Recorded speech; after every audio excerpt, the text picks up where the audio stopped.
Good evening, everybody. I'm Simon Goldton, I'm the director of CRASSH, and it's a great pleasure to see you here for the Mellon Distinguished Visitor in Disciplinary Innovation. And it's a great pleasure to introduce tonight Jerome McGann, who's half his time at Virginia, half at Berkeley. And it's, for me, a great pleasure to introduce Jerry as somebody under the heading of disciplinary innovation, because he described himself to me twice this week as a pedant. That was his sort of methodological position. I think there's a particularly strong way in which his work in his editing of Byron reminds us that disciplinary innovation doesn't necessarily mean always looking forward, but doing good things in a particularly strong way that we may have recognized before. And for me, Jerry is just simply one of the most distinguished critics of American literature and English literature that there's working today and for the last however many years, and it's an extraordinary pleasure and privilege to welcome him today to speak. Jerry.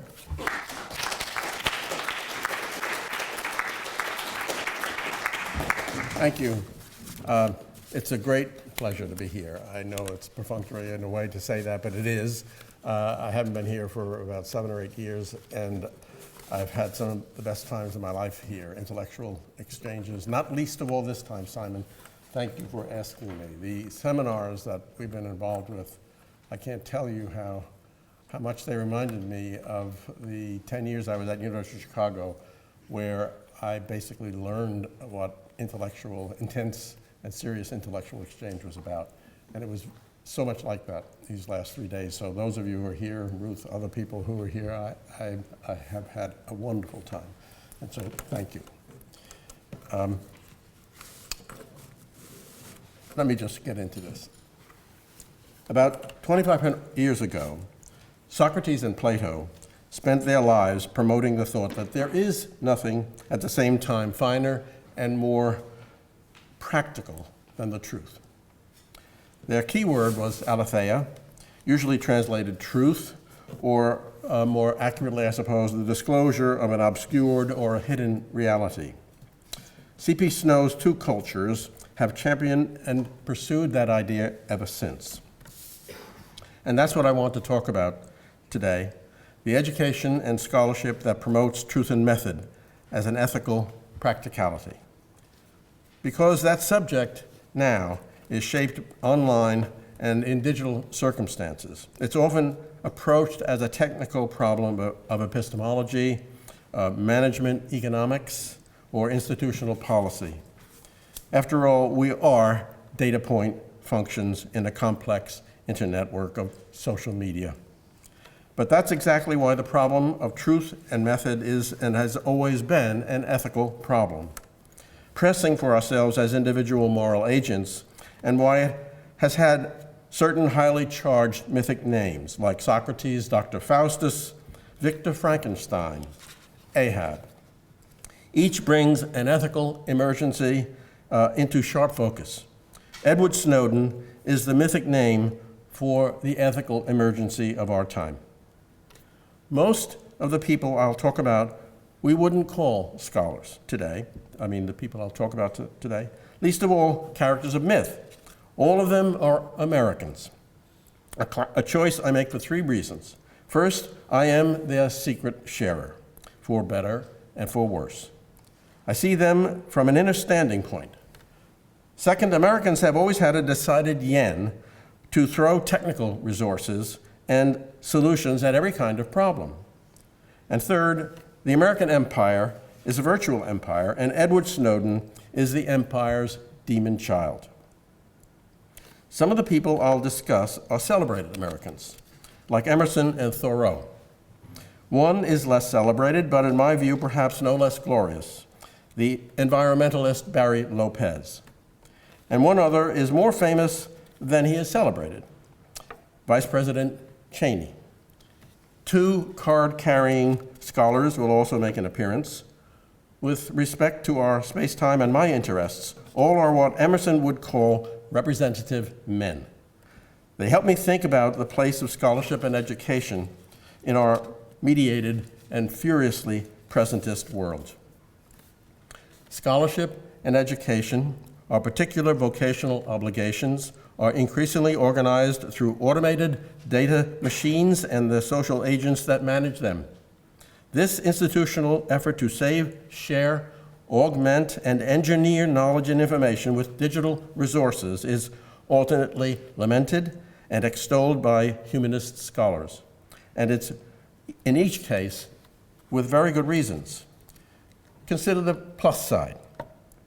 Digitization is already promoting research that would not have been possible using traditional bibliographical tools. And we are only beginning to explore the capabilities of this technology. But all the technologies have always been machines of enlightenment, and the history of the book and other textual technologies testify to this. As such, they are all Faustian technologies. Maybe that's a pleonasm. They underwrite these myths of mastery and control recently studied in the dialectic of enlightenment. We can now data mine just about everything and everyone we've never heard of. But of course, that is precisely the problem. Perhaps never before have we been able to know about so much and yet to know so little about what we know. Gaining power, we become alienated from our alienated lives and weaknesses, according to the mighty working that Thomas Hardy long ago sketched in these words. And as the smart ship grew in stature, grace, and hue, in shadowy, silent distance grew the iceberg, too. That's our situation today, as Paul Connerton, among many others, has helped us to see.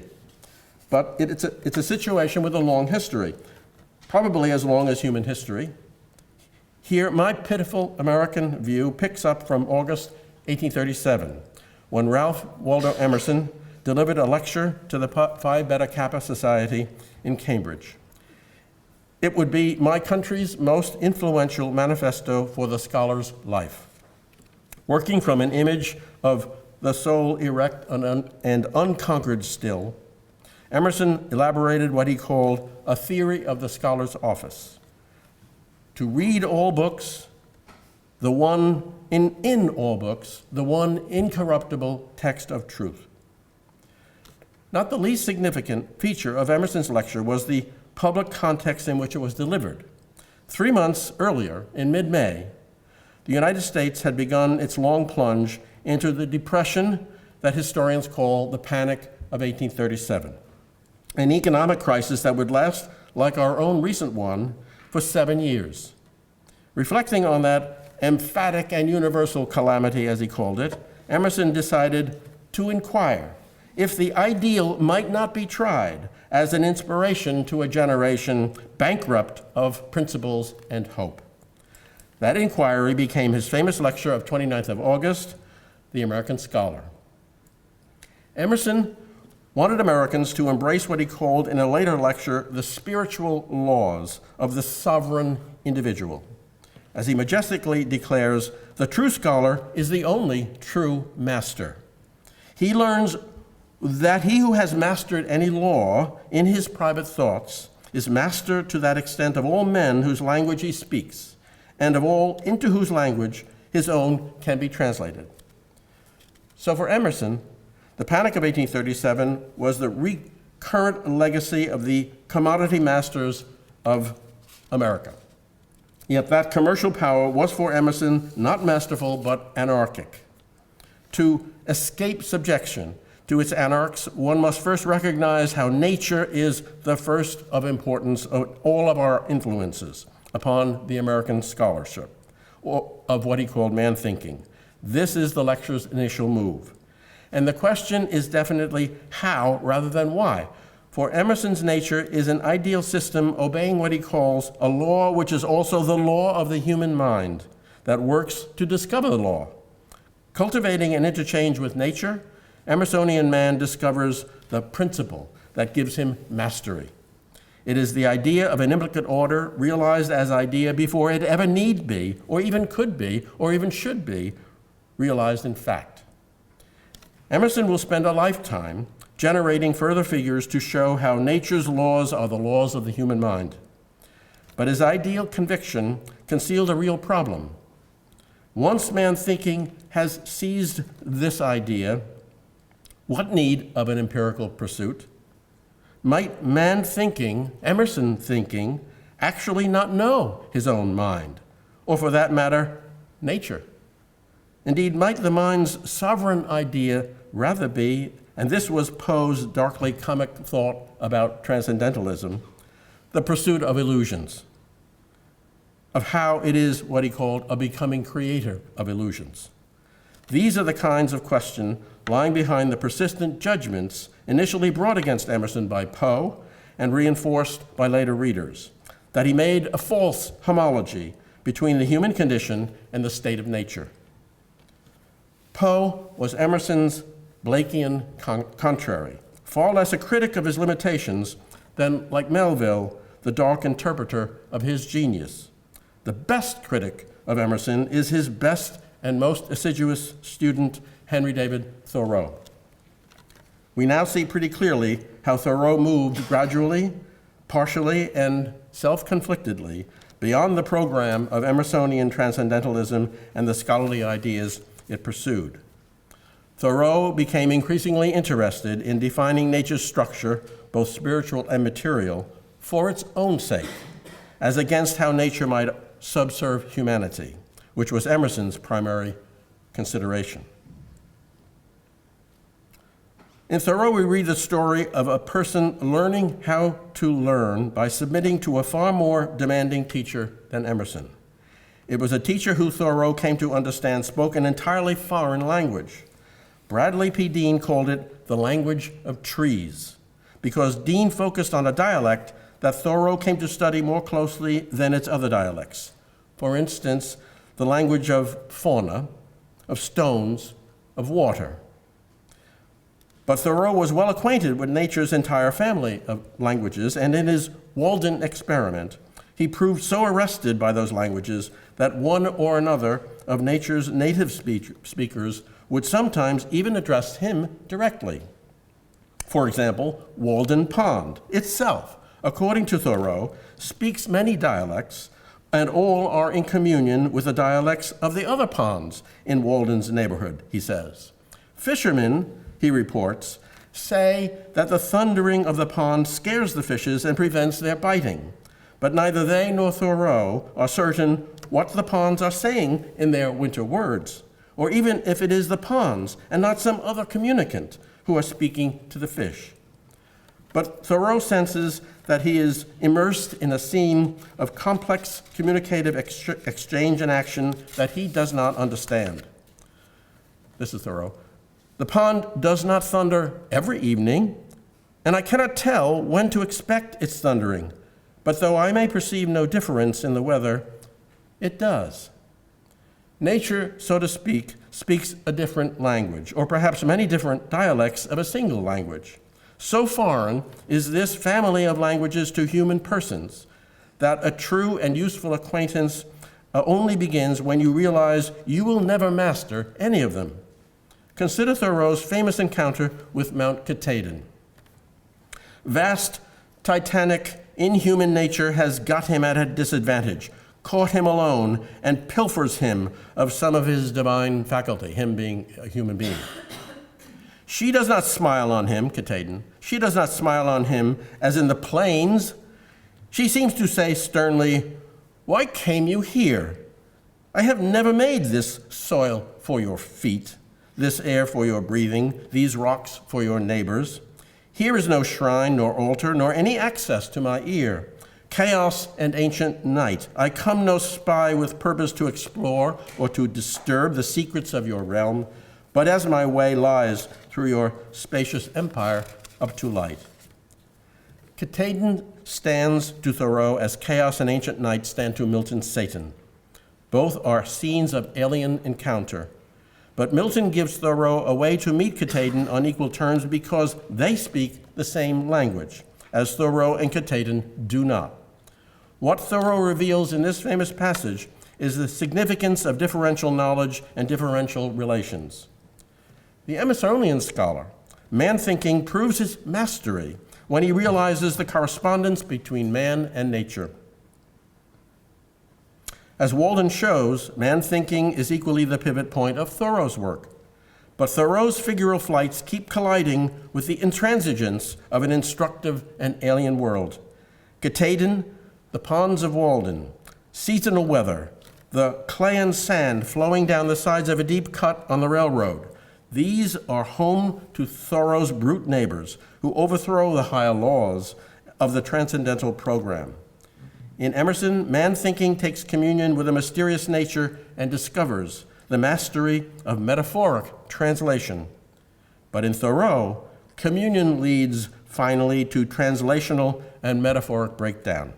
He is pleading for an Adamic language through which all things and events may speak without metaphor. This is from the great chapter, Sounds. The distant rumbling of wagons over bridges, the baying of dogs, the trump of bullfrogs, vainly bellowing trunk from time to time and pausing for a reply, wild cockerels crowing on the trees, clear and shrill for miles over the resounding earth, sturdy pitch pines rubbing and creaking against the shingles, a scuttle or a blind blown off in the gale, a pine tree snapped off and torn up by the roots. Education for Thoreau is not a progress in knowledge, but a repetition of primary encounters of discovery and unexpected revelation. The cycle of the seasons and the diurnal round locate his passage through chaos and ancient night on his journey to the wondrous, obdurate earth. The ice on Walden Pond melts in a very particular pattern each year, but each year the pattern unfolds so uniquely that each year it has to be rediscovered. So he takes his measures. In 1845, Walden was first completely opened on the 1st of April. In 46, on the 25th of March. In 47, the 8th of April. In 51, the 28th of March. In 52, the 18th of April. In 53, the 23rd of March. In 54, about the 7th of April. Such a cunning move to climax this statistical record with that word, about. Besides, Thoreau does not timestamp this record by minute and hour. And what exactly does it mean to say or to think that the pond was first completely open? Or what of those red squirrels he will soon meet, creatures who at the approach of spring, this is he, each year would get under my house, 2 at a time, directly under my feet as I sat reading or writing, and kept up the queerest chuckling and chirruping and vocal pirouetting and gurgling sounds that ever were heard. And when I stamped, they only chirruped the louder, as if past all fear and respect in their mad pranks, defying humanity to stop them. This is Thoreau making a reprise on one of his most celebrated reports in all of Walden, his encounter with the loon in Brute Neighbors. When he glosses the loon's cry as a derisory laugh, the figure is itself derisory, marking a scene of contact where misunderstanding appears all on one side, on Thoreau's side. So too with the red squirrels, who pay little notice to their noisy neighbor upstairs. For Thoreau, they are as remote in their way as stern Katahdin. While he was thinking one thing in his brain, Thoreau writes of the loon, I was endeavoring to divine his thought in mine. But Thoreau's world is not divine, it's brutal. And whereas Emerson proposes going down into the secrets of his own mind, Thoreau's catalog of particulars is outward bound to the necessity of being forever on the alert. This is Thoreau again. Instead of no path to the front yard gate in the great snow, no gate, no front yard, and no path to the civilized world. That out-of-bounds thought climaxes the chapter appropriately devoted to sounds, where Thoreau invokes an order of communication that dispenses with semantics, syntax, and the cognitions of man thinking. But the decisive anti-transcendentalist move is made in the paired chapters Higher Laws and Brute Neighbors, explicitly invoking Emerson's essay Spiritual Laws, where Emerson argues that a higher law regulates events. Thoreau's study of these higher laws turns out a wrestling match with his Emersonian angel. The struggle makes him realize that There is unquestionably this instinct in me which belongs to the lower orders of creation. These uncertainties climax in the chapter's final paragraph where Thoreau tells the story of John Farmer. Like Thoreau in his prose, John Farmer struggles to realize his desire to recreate my intellectual man, to find his sovereign Emersonian way. But John Farmer and his high hopes come to this uncertain end. A voice said to him, "Why do you stay here and live this mean, moiling life, when a glorious existence is possible? For you, those same stars twinkle over other fields than these, and how to come out of this condition and actually migrate thither." All that he could think of was to practice some new austerity, to let his mind descend into his body and perhaps redeem it. The investigation of higher laws ends in this disturbed finale, where the impulse to redeem the brute body is thrown into question. The move from higher laws to brute neighbors signals a sharp course reversal in the quest romance of Walden.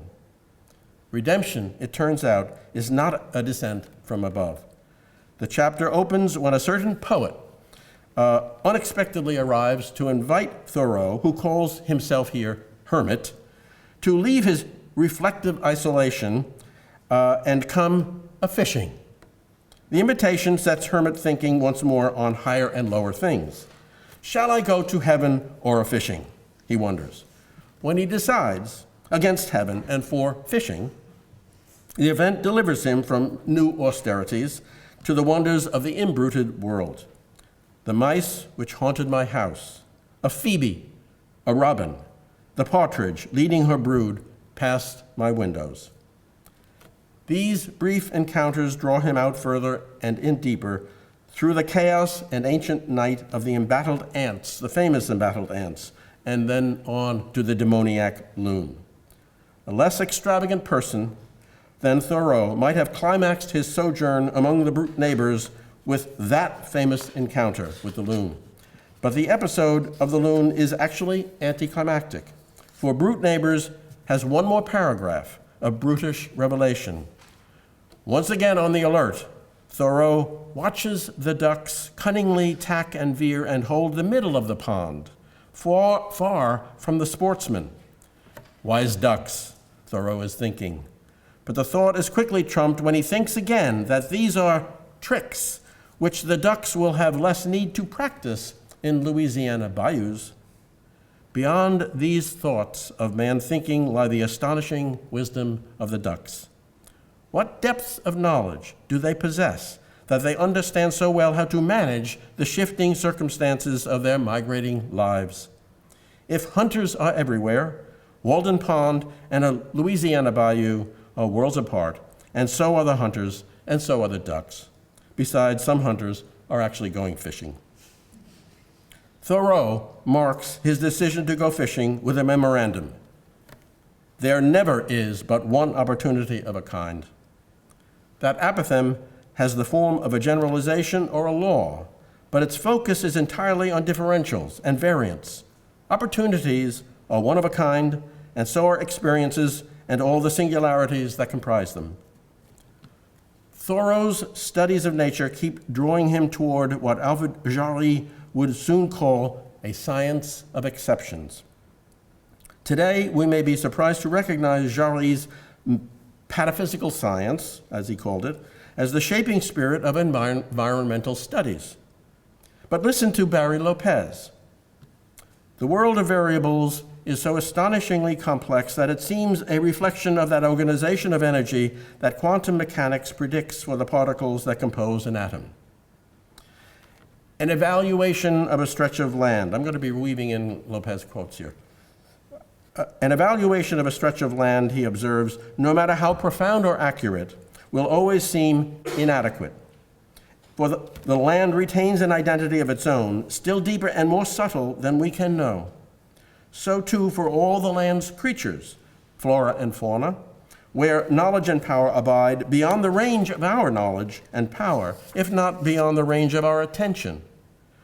Of the ways of the polar bear, he remarks, no matter how long you watch, you will not see all that it can do. And so a warning goes forth across the whole of this wonderful book. The imposed view, however innocent, always obscures. That's Lopez channeling Thoreau, not Emerson. Arctic Dreams is thus an extended reflection on disciplines of knowledge, on truth and method. Its recurrent message is, no country, finally, is just like another. The generalities are abstractions. But more than that, Lopez discovers that no country, finally, is just like itself. Arctic natives who are constantly dealing with their elusive, volatile, and shape-shifting world possess that understanding. They practice a science that is less formal than traditional Western science, but not necessarily less rigorous on that account. It is a science of exceptions that is reluctant to extrapolate from the individual. Lopez here. They know they can be very precise about what they do, but that does not guarantee they will be accurate. They know the behavior of an individual animal may differ strikingly from the generally recognized behavior of the species, and that the same species may behave quite differently from place to place, from year to year. So, when a man from Anaktuvuk Pass was asked a question about what he did when he visited a new place, he responded, "I listen. That's all. I listen," he meant, "to what the land is saying, before I myself ever speak a word." Here the land and its brute individuals cast such a cold eye on man thinking that a scholar like myself receives a shock of recognition. Arctic Dreams is an allegory for a scholar's life, where our Emersonian commitments to mastery make a further commitment to meet their master. We ought to cultivate a mind of winter and zero-degree encounters with our culture, its Umwelt, its material documents. Here is what that mind of winter looks like. I'm quoting Lopez again. A tundra botanist once described to me her patient disassembly of a cluster of plants on a tussock, a tundra mound about 18 inches high and a foot or so across. She separated live from dead plant tissue and noted the number and kind of the many species of plants. She examined the insects and husks of berries, down to bits of things, nearly too slight to see or to hold without crushing. The process took hours, and her concentration and sense of passing time became fixed at that scale. Then, at one point, her fixed attention broke, and she remembered looking up at the tundra that rolled away in 100,000 tussocks toward the horizon. The enormity of her studies came so sharply into focus that she could not resume her work for many long minutes. When she left the tundra for home, we know the stories she would tell and how she'd tell them. If she wrote them in a book, it would be called Arctic Dreams. That botanist was a scholar who understood both the wonder and the difficulty of her vocation. Only a student as implacable as that land and its little tussocks has any chance of approaching the land's secrets. Mastery is out of the question. Few of us have been to the Arctic, much less submitted to its rigorous demands. Yet not a few will understand that botanist and the commitment to truth she represents. The subjects of the commitment are a secondary matter. No one learns to prepare good meals, or even some favorite dishes, without a study and care that may well turn to a lifelong endeavor. There are baseball fans who exhibit the botanist's habit of mind, as do many gardeners, carpenters, musicians, professional and amateur. Lopez fashioned his Arctic botanist to an image I'm especially familiar with. She recalls the scholar focused for hours, days, on some book, some document, some passage or word that opens to a formidable horizon. Tennyson glimpsed all experience as an arch wherethrough gleams that untraveled world whose margin fades forever and forever when I move. If you travel there, you pledge allegiance to truth, to accuracy, thoroughness, and all of their stipulated costs. As a matter of social practice, when that scholar leaves the tundra to join her neighbors in the human world, her commitment to truth is called troth, which is every bit as demanding. We humans will climb Mount Katahdin and take our measure of her measure. We will explore the poles, go to the moon or Jupiter, and imagine, if only in our children's toys, traveling like Buzz Lightyear to infinity and beyond. But our measures will fall short. As ancient wisdom has always known, that truth gets disclosed yet again. Will we never learn? By physicists and bioastronomers who reflect on these human endeavors and the second law of thermodynamics. Exploring nature, then, we may find ourselves and take our Socratic measure or not. Arctic exploration and the quest for a Northwest Passage have furnished an archive of documents of inestimable value because the documents expose in startling ways the complacency of our thoughts about land in general. Arctic land is important because it is irritatingly and uncharacteristically uncooperative. So Lopez offers chastening examples of how to read the accounts of others who were smitten with Arctic dreams. Martin Frobisher, Robert Peary, Knut Rasmussen, Sir John Franklin, British Petroleum, ExxonMobil. But if the work is important for reading the records of wilderness encounter, it has an even greater relevance for what Walter Benjamin called the documents of civilization. I have an Arctic dream that educators and educated citizens might take that tundra botanist's conscience for their monitor. Here are a few stories about why I have that dream. When Megyn Kelly of Fox News interviewed Dick Cheney on June 18th of last year, she pressed him on the claims he had made in a recently published essay. This is Kelly. In your op-ed, you write as follows: rarely has a U.S. president, President Obama, been so wrong about so much at the expense of so many. But, Mr. Vice President, time and time again, history has proven that you got it wrong as well in Iraq, sir. You said there were no doubts about Saddam Hussein having weapons of mass destruction.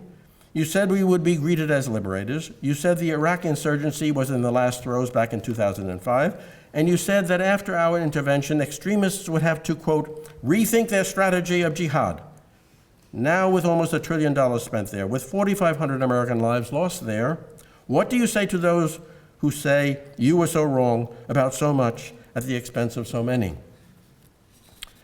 Mr. Cheney replied, I just fundamentally disagree, Megyn. You've got to go back and look at the track record. We inherited a situation where there was no doubt in anybody's mind about the extent of Saddam's involvement in weapons of mass destruction. I just fundamentally disagree. The phrase is disturbing because its purpose is to blur the distinction between fact and opinion. In the interview, not all of the relevant facts, not even the worst ones, were brought forward by Ms. Kelly. Well over 100,000 Iraqi civilians, we don't know the exact number, were killed in 5 years before 2008. And to say that there was no doubt in anybody's mind about the extent of Saddam's involvement in WMDs is definitely inaccurate. Or to put it more truthfully, definitely not true. Many people at the time, as the Vice President knew, expressed their doubts often and publicly, and some, the United Nations most notably, actually tried to verify what was or wasn't true about the American administration's charges and position. But the administration did not allow Hans Blick's inspection team to make its report in time to prevent the ensuing disaster and tell the truth. Because Vice President Cheney took a blithe attitude to matters of fact, he could take a purpose-driven approach to matters of consequence, matters of life and death. He would have been wiser had he read Arctic Dreams and took seriously one of Barry Lopez's running themes. The imposed view, however innocent, always obscures. Many doubt that the Vice President's views were innocently imposed. But matters of fact, our brute neighbors, can be dismissed from attention in a very different way. This other way became widespread when humanities scholarship shifted from its traditional grounding in history and material culture toward literary philosophy and interpretive theory. For my generation, the name Paul de Man would be totemic for the shift. Listen to what he had to say about literary studies in 1970, as the theory movement in humanities was in serious liftoff. There is no room for notions of accuracy and identity in the shifting world of interpretation. Or as he remarked a few years earlier in an essay on the poetry of Keats, we must not think when studying these poems that they have any positive existence. History was not exactly bunk for de Man, as a famous American entrepreneur once said, but accuracy and matters of fact were no longer notions that the humanist scholar had room for. This retreat from an empirical encounter with our documentary archive, a retreat from philology to theory, seems a perverse move for anyone charged with monitoring and preserving the cultural record. Because works of imagination fairly demand a science of exceptions, we recognize how and why the imposed theoretical view, however innocent, always obscures. The book of nature is difficult and mysterious, but so are the books of men. The records of positive actions and singular events comprise both natural history and human history, but the two are very different. Nature is mysterious because it is absolute. Human records are mysterious because they're not. Fallible human beings, scientists as we now say, study the book of nature and make both wonderful discoveries and terrible mistakes. But the book of nature, their subject, is itself perfect. Nature does not change, it simply mutates, as the humanly devastated state of nature around Chernobyl remind us, or the melting of the polar ice sheets. Fallible human beings study the books and records that were made by other fallible human beings. Data are records, and they are as prone to error as any other record.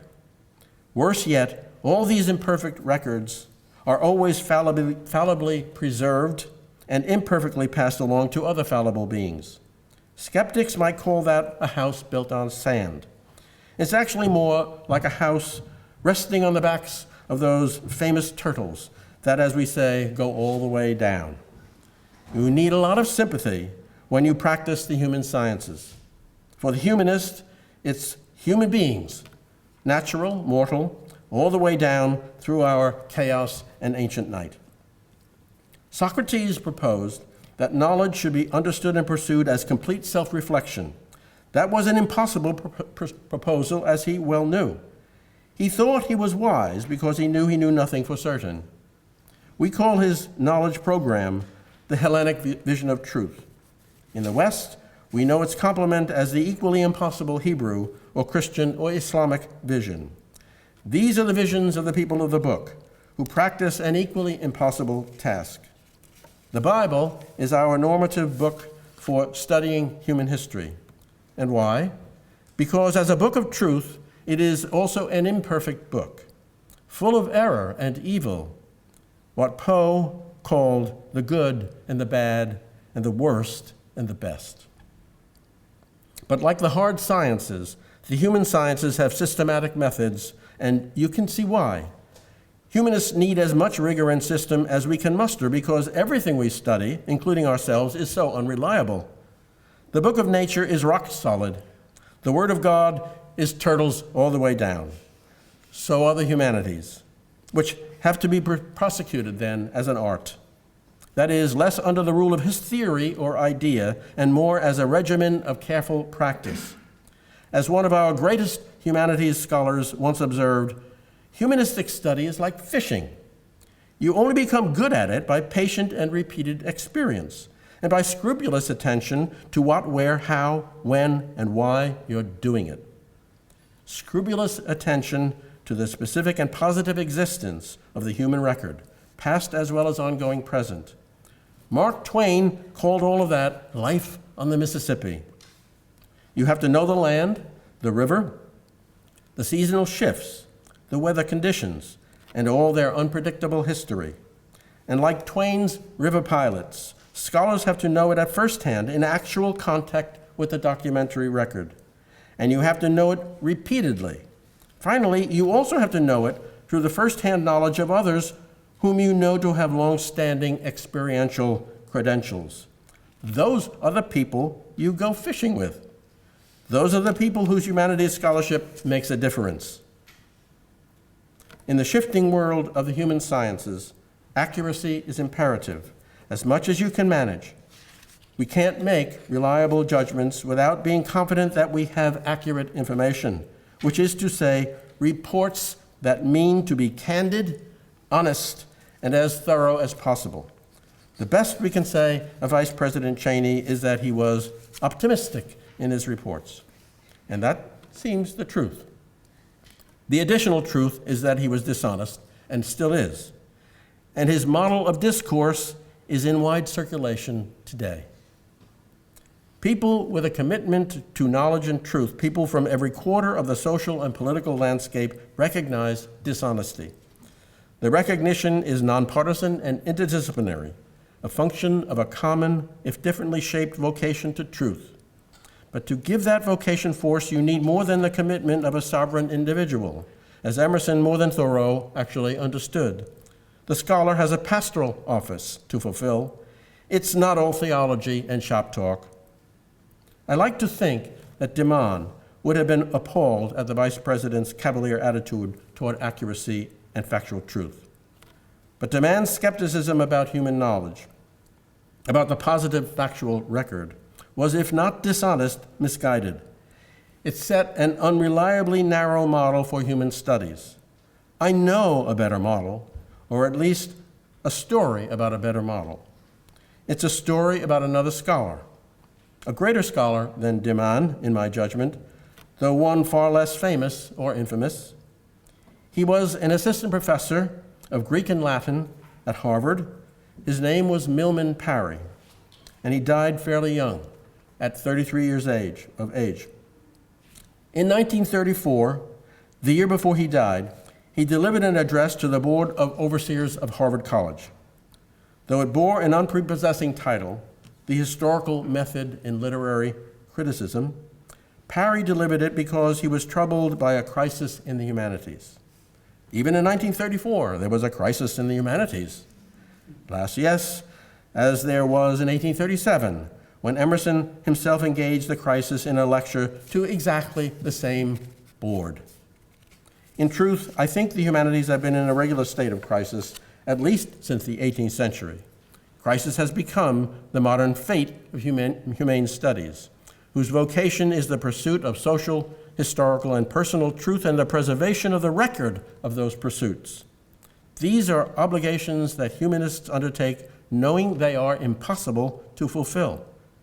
The historical record that comes down to us is a small fraction of the human past, and even that fraction is riven with fragmentary, disfeatured remains. And as for the data glut of the present, it is being mined but not mastered. Data mining, we may want to remember, is what led Mr. Cheney and his accomplices to their misjudgment about Saddam Hussein, if indeed it was only a misjudgment. Millman Parry did not know about big data, but he didn't have to. His little data was trouble enough for someone interested in fishing for the truth. And that is what interested him and what he made the subject of his lecture. As with Emerson 100 years before, the important context of Parry's lecture is signaled by its date, 1934, when propaganda, social changes, and confusion are taking such hold of bewildered people throughout Europe and America. What he's talking about. Stalin had assumed control of the Soviets in 1923. Hitler of the Weimar Republic in 1933, and a freewheeling American capitalism had plunged the United States into a tormented social condition, worse even than the Panic of 1837. So Parry reflects on that situation. The chief emotional ideas to which men seem to be turning at present are those of nationality, for which they exploit race and class. Anyone who has followed the history of the use of propaganda for political purposes, with its extraordinary development of intensity and technique in the past 50 years, recognizes how those who were directing that propaganda expressed their lack of concern or even contempt for what actually was so, or actually had been so, for the truth. Parry went on quietly to suggest that the European, what he calls the European humanistic tradition, had something important to contribute to these benighted societies. He was not thinking of what Poe called the glory that was Greece and the grandeur that was Rome. On the contrary, he was thinking about humanist scholars who spend their lives trying to give accurate reports about these worlds, so alien to our modern alienated present, as he was reminding the Harvard overseers. Parry was well aware how insignificant, how pedantic such academic pursuits may appear to living people enspelled by propagandistic dreams or nightmares of national glory and virtue. Parry's heroes are not Achilles or Hector, not even Socrates or Plato. They are far more minor and modest. They are people who believe that there is nothing at the same time finer and more practical than the truth, and who will spend their days acting on that belief. You want to know what such days are like? Actually, you do know. They are days spent on a vast tundra, studying a passage in a book few people read or perhaps have ever even heard of, perhaps a book in a dead language, trying to say something accurate and truthful about it. I knew a scholar who set all his other research work aside for 2 months, trying to write a footnote that told the truth about a sentence in a letter by Tennyson. Whether the document being searched has ideas with current social relevance is for these adepts of truth beside the point. Indeed, apparent irrelevance might be exactly to the point for a people that would be for the company I keep, surrounded by propaganda and confusion in our fiercely just-in-time present. What is the point? Simply, in Parry's words, that there is nothing at the same time finer and more practical than the truth. That would be the truth as such. Accuracy and truth are not well characterized as notions that we have, demands characterization. Better to know them as commitments that we make. The strength of a commitment, and therefore its practicality, rests in how far and how in deep it goes. The turtles of truth go all the way down to where there is, we trust, something we will never have and never know. The truth, the whole truth, and nothing but the truth. Scholars pledge allegiance to that impossible truth. Making the pledge is one of the 2 public functions of the humanist scholar. The other, and it's closely related, is the obligation to protect human memory from neglect or erasure, as much of it as we can. Both commitments resist the pressure of the consuming present, where illusions of sovereignty are fashioned from truthiness and memories of convenience. The quotidian realm does not cultivate habits of accuracy, thoroughness, and candor, and it may even, as Milman Parry remarked, hold them in Cheneyan contempt. In the fugitive and cloistered world of the scholar, these are, however, predominant values. They monitor all quests for sovereignty and power because they recognize the seductive uncertainty of higher laws and the uncanny intransigence of brute fact. It is difficult to tell the truth, the whole truth and nothing but the truth, about a Tennyson letter. Yet to attempt it is both sobering and superb. Even the most insignificant object rests in a vast implicate order. Before the scholar's art comes the slipping down life of the world. To uphold that world's dubious honor asks a mind of winter and a faithfulness unto old generations. What another poet devoted to loss called a light to lessen ages and voluptuous princes. Thank you.